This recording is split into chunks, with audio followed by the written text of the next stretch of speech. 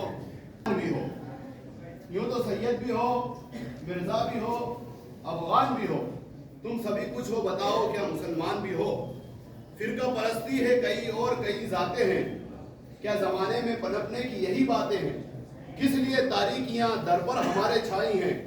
ہم مسلمان ایک ہیں آپس میں بھائی بھائی ہیں، ایک ہو کر جس طرف ہم نے اٹھائے ہیں قدم، ایک ہو کر جس طرف ہم نے اٹھائے ہیں قدم، بڑھتے طوفانوں کے رخ موڑے ہیں اللہ کی قسم، ڈر گئے دشمن ہماری ایکتا کو دیکھ کر، دشمن جا بن گئے سچی محبت دیکھ کر، جو ہمیں لڑوا رہے ہیں غیر ہیں ہرجائی ہیں، ہم مسلمان ایک ہیں آپس میں بھائی بھائی ہیں، فرض ہے ہم پر کریں تبلیغ یوں اسلام کی، فرض ہے ہم پر کریں تبلیغ یوں اسلام کی، بس نبی کا ذکر ہو تسبیح خدا کے نام کی، یوں تو اس کی ذات سے ناشنا کوئی نہیں، التجا اس نے سنی یعقوب کی داؤد کی، مشکلوں میں رحمتیں اس کی صدا کام آئی ہیں، ہم مسلمان ایک ہیں آپس میں بھائی بھائی ہیں۔